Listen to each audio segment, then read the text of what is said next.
সাত মঞ্জিল।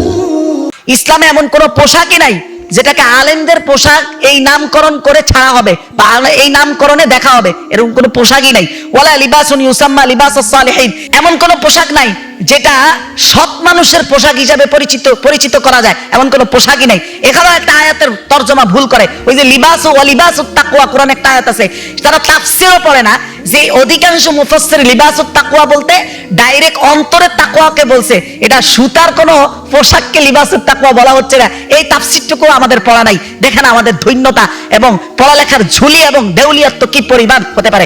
এখানে এরপরে এক পর্যায়ে কথা পর্যন্ত বলা হচ্ছে যে ওয়াকাদ কানা নবী সাল্লাল্লাহু আলাইহি ওয়াসাল্লাম ইয়ালবাস কামা ইয়ালবাস কওমু, রাসূলুল্লাহ স্বয়ং ওই পোশাকই পরতেন যেই পোশাকটা তৎকালীন তার কওম মানে তার ওই সময়ের কাফেররা যেটা পরতো রাসূল সেটাই পরতেন। এইভাবে ইমামাতান, ওই সময়ের কাফেররাও পাগড়ি পরতো, ও ইজারান ও রিদাআন, রাসূল ইজার রিদা চাদর, তাদের মতোই চাদর, তাদের মতো লুঙ্গি, তাদের মতোই পাগড়ি, এগুলো তাদেরও তখন ছিল। ওয়ারুব্বামা সাউবান ওয়া কামিসান ওয়া জুব্বাতান, এবং সাউব কমিস জুব্বা, এই জুব্বা পর্যন্ত তৎকালীন কাফেররা পড়তো। তাহলে যদি বিষয়টা এমনই হয়, জুব্বা পরলে যদি আপনারা দিনদারি মনে করেন, তাহলে এই কাফেরদেরকে কি দিনদার কাফের বলবেন? তাহলে তো এই কাফেরদেরকে আপনার দিনদার কাফের বলতে হবে। আর সাইয়্যিদ কুতুব শহীদ রাহমাতুল্লাহি আলাইহি, যিনি তার তাফসীরের জন্য তিনি শহীদ হয়েছেন, এমন তাফসীর লিখেছেন যেই তাফসীর আমার পীরকে পাটা পুতা দিয়ে যদি 10-12 বাটেন তাও লেখা সম্ভব না। তাহলে উনিও তো মাঝে মধ্যে এই শার্ট প্যান্ট পর্যন্ত পড়তেন, কখনো জুব্বাও পড়তেন। তবে শার্ট প্যান্ট পরার কারণে আপনি তো শহীদ রাহমাতুল্লাহ আলাইহিকে বদ্দিন বলতে হবে, আর ওই তৎকালীন কাফের যারা জুব্বা পড়তো তাদেরকে দিনদার কাফের বলতে হবে। তারা এটাও জানে না যে এই পোশাকের যে সুন্নত, এটা কোন প্রকারের সুন্নত। সুন্নত দুই প্রকার, সুন্নতে জায়েদা, সুন্নতে মুআক্কাদা। সুন্নতে মুআক্কাদা হচ্ছে আমাদের উপরে যেটা জরুরি, যেই সুন্নতটা পালন করা। সুন্নতে জায়েদা হলো রাসূলের অভ্যাসগত সুন্নত, যেটা আমরা পালন করলেও ইচ্ছা, না করলেও ইচ্ছা। এই ক্ষেত্রে শরীয়ত কোনো তিরস্কারই করে না, আর সেটা দিয়ে সে আরেকজনকে দিনদারিত্ব থেকে বের করে দিচ্ছে। চিন্তা করেন ইলমের দেউলিয়ত্ব কোন লেভেলে আমাদের চলে গেছে। শুধু তাই না, আপনি দেখেন, এখন বলবেন দলিল কি? আচ্ছা দলিল দিচ্ছি। দেখেন সুনানে আবু দাউদের 4093 নম্বর হাদিসের বর্ণনায় এরা দেখবেন সারাদিন বলে নিসফু সাক পর্যন্ত, মানে পায়ের নলির অর্ধেক পর্যন্ত কাপড় পরা সুন্নত। জানেও না যে এটা কোন প্রকারের সুন্নত, এটা সুন্নতে যায় না। আবু সাঈদ খুদরি থেকে হাদিস বর্ণিত, রাসূলুল্লাহ বলেন যে ইজরাতুল মুমিন ইলা নিসফি সাক, মুমিনদের পোশাক হবে পায়ের নলির অর্ধেক পর্যন্ত। এই কথা বলার সাথে সাথে নবীজি সাল্লাল্লাহু আলাইহি সাল্লাম নিজেই বলতেছেন যে ওয়ালা হারাজা, আরে কোনো সমস্যাই নেই, আওলা জুনাহা, আরে কোনো গুনাহই নেই। রাসূল যেটাকে বলতেছে গুনাহ নেই, সে এটার কারণে আরেকজনকে কবরের আযাব পর্যন্ত বাড়ায় দিতেছে, বদ্দিন পর্যন্ত বাড়ায় নিতেছে। রাসূল বলেন কোনো সমস্যাই নেই, ফিমা বাইনাহু ওয়া বাইনাল কাবাইন, কেউ যদি নিসফু সাক না পড়ে, তার চাইতে আরো নিচে কাপড় পরে, কোনো সমস্যা নাই। ইসলামে নির্দিষ্ট কোনো কাপড়ের পরিধিকে নির্দিষ্ট করাই হয় নাই, অথচ আল্লাহ যেগুলো গুরুত্ব দিয়েছে এগুলো নিয়ে টেনশন নাই। আপনি দেখেন সূরা নিসার 75 নম্বর আয়াত আল্লাহ বলেন ওয়ামা লাকুম লা তুকাতিলুনা ফি সাবিলিল্লাহিল মুস্তাদাফিনা মিনার রিজাল ওয়ান নিসা ওয়াল উইলদান আল্লাযিনা ইয়াকুলুনা রাব্বানা আখরিজনা মিন হাযিল ক্বরিয়াতিজ যালিমা ওয়াজআলনা মিন লাদুনকা ওয়ালিয়া ওয়াজআলনা মিন লাদুনকা নাসীরা। আল্লাহ বলেন হে তোমাদের কি হয়ে গেছে, হে মুমিন তোমার কি হয়ে গেছে? তোমরা আল্লাহর রাস্তায় জিহাদ করতেছো না, অথচ বহু দুর্বল মুমিন নরনারী এবং শিশুরা এই কথা বলে আল্লাহ এই জালেমের হাত থেকে আমাদেরকে বাঁচাও, এই জালেমের এলাকা থেকে আমাদেরকে বের করে নিয়ে যাও। তুমি হে আল্লাহ, তুমি তোমার পক্ষ থেকে আমাদের জন্য একজন সাহায্যকারী, একজন ওলি বন্ধু আমাদের জন্য নিযুক্ত করো। এই বন্ধু নিযুক্ত হওয়ার জন্য যে আমাদের ঐক্য কোনো বিকল্প নাই, ওইটা নিয়ে কোনো টেনশন নাই। যেখানে আল্লাহ তাআলা সূরা আনফালের 46 নম্বর আয়াতে বলছেন ওয়া আতিউল্লাহ রাসূলা, তোমরা আল্লাহর রাসূলকে অনুসরণ করো, ইতাআত করো, কিন্তু এতটুকুই যথেষ্ট না। ওয়ালা তানাজাউ, নিজেদের মধ্যে বিভেদ করিও না, যদি করো ফাতাফশালু, তোমরা চরমভাবে অপদস্থ হবা, তোমাদের প্রভাব প্রতিপত্তি চলে যাবে। আসলেই যে চলে গেছে, আজকে 100 বছর ধরে একটা নির্বাচন করলে গোহারা হারে, এটা নিয়ে কোনো টেনশন নাই, ঐক্য নিয়ে টেনশন নাই। টেনশন হলো আপনার মাথার টুপি নিয়ে, আপনার পাঞ্জাবির কাপড় নিয়ে। এর চাইতে নিম্ন মেধার, নিম্ন পড়াশোনার, নিম্ন মানসিকতার কে হতে পারে? আরে ভাই, আমাদের পাশের বাড়ির চাচারা তো দেখি ঝগড়া করতো আপনার জায়গা জমিন নিয়ে। আরে জায়গা জমিনেরও তো দুনিয়ার দিক থেকে ভ্যালু আছে, ভ্যালু যা আছে এটারও প্রমাণ দেই। দেখেন ওয়াফাউল ওয়াফা, এই কিতাবের 3 নম্বর খন্ড 137 নং পৃষ্ঠায় জুহরি থেকে একটা হাদিস আনছে, এটা হাদিসের কিতাবও আছে।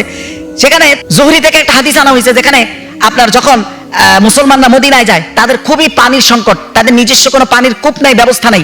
তখন রাসূল বললেন মাইয়াশতারি রুমা, রুমা নামক কূপটাকে আমাদেরকে একটু কিনে দিবে, কার টাকা আছে এটা কিনে দেওয়ার মুশরিকদের কাছ থেকে। এই কথা বলার পরে রাসূল এই সুসংবাদ দিলেন যে বিশির বিরাওয়া ইনফিল জান্নাহ, যেটা কিনে দিবে তার জন্য জান্নাতের পানি অপেক্ষা করবে। এই ঘোষণা দিয়ে দেওয়ার পরে হযরত ওসমান এটা কিনে দিলেন। তার মানে হলো ওই জায়গাটা, ওই কূপটা ওই সময় মুসলমানদের জন্য অনেক প্রয়োজনীয় ছিল। রাসূল জান্নাতের বিনিময়ে পর্যন্ত এটা কিনেছেন, রাসূল জান্নাতের সুসংবাদের বিনিময়ে এটা কিনেছেন। তাহলে দেখেন পজিশন ভেদে জায়গা জমিনের তো অনেক মূল্য আছে। সেটা নিয়ে যারা মারামারি করে তাদের চাইতে তো আমরা কি নিয়ে মারামারি করতেছি? টুপির কালার নিয়ে, জামার কালার নিয়ে, টুপির ডিজাইন নিয়ে, জামার ডিজাইন নিয়ে। তাহলে গ্রামের ওই যে যাযাবর চাচা যে সারাদিন জাগা নিয়ে পড়ে থাকে, তার চাইতে তো এই ধর্মীয় গুরু, এই যারা তাদের অধর্মকে ধর্ম হিসেবে সমাজে চাপায়া দিছে, এদের অবস্থা তো তার চাইতে নিকৃষ্ট। আর নিকৃষ্ট হয়েছে না, হয় নাই।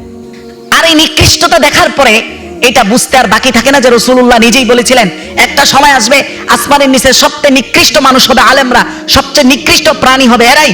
আজকে নিকৃষ্ট এই প্রাণীগুলোর খপ্পরে পড়ে পুরা মুসলিম উম্মাহ টুকরা টুকরা খণ্ড বিখণ্ড হয়ে গেছে। সর্বশেষ একটা কথা হলো, ওনারা এখানে একটা উক্তি দিছেন, পীরের ছেলে পীর হইলে দোষ আর আলেমের ছেলে বদ্দিন হইলে দোষ না। এখানে যেটা বদ্দিন না, এটা যে আমাদের 100 বছরের সিলসিলাগত সবগুলোর মূর্খতা, এটা তো প্রমাণই হইল।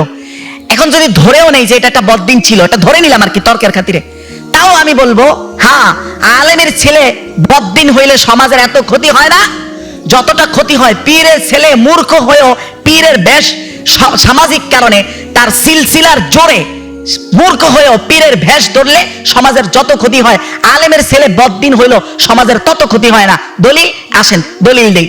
দেখেন নবীদের ছেলেরা পর্যন্ত বদ্দিন হওয়ার মেসাল উদাহরণ পৃথিবীতে আছে না? আছে। পৃথিবীতে অনেক ক্ষতি হয়েছে? হয় নাই। বরং আল্লাহ তাআলা সূরা বাকারার 124 নম্বর আয়াতে বলতেছেন, ওয়াইজিব তালা ইব্রাহিম রব্বুহু বিকালিমাতিন ফাতাম্মাহুন্না। আমার রব যখন হযরত ইব্রাহিমকে পরীক্ষা করলেন কিছু কালিমার মাধ্যমে, যে কালিমা তিনি পূর্ণ করেছিলেন, তারপরে আল্লাহ হযরত ইব্রাহিমকে বললেন, ইন্নী জাইলুকা লিন্নাসি ইমামা, তোমাকে সমগ্র মানব জাতির জন্য আমি ইমাম হিসাবে নিযুক্ত করলাম। এই কথা হযরত ইব্রাহিম বলার সাথে সাথে আল্লাহ তাআলা বলে ফেললেন যে ক্বালা লা ইয়ানালু আহদিস জালিমিন, জালেমরা কখনোই আমার এই মানসাব, আমার এই নবুয়তির যে এই দরজা, এটা কখনো জালেমরা পাবে না। এই কথা, এই আয়াত স্পষ্ট প্রমাণ করে যে তার মানে হলো হযরত ইব্রাহিমের বংশ থেকে যারা হাজার হাজার বছর ধরে, শত শত বছর ধরে পৃথিবীতে আসবে, তারা সবাই হযরত ইব্রাহিম হবে না।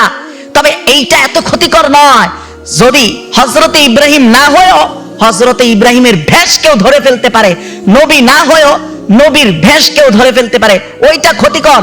এই জন্য আল্লাহ তাআলা বলছেন জালেমরা আমার এই আহদ পাবে না।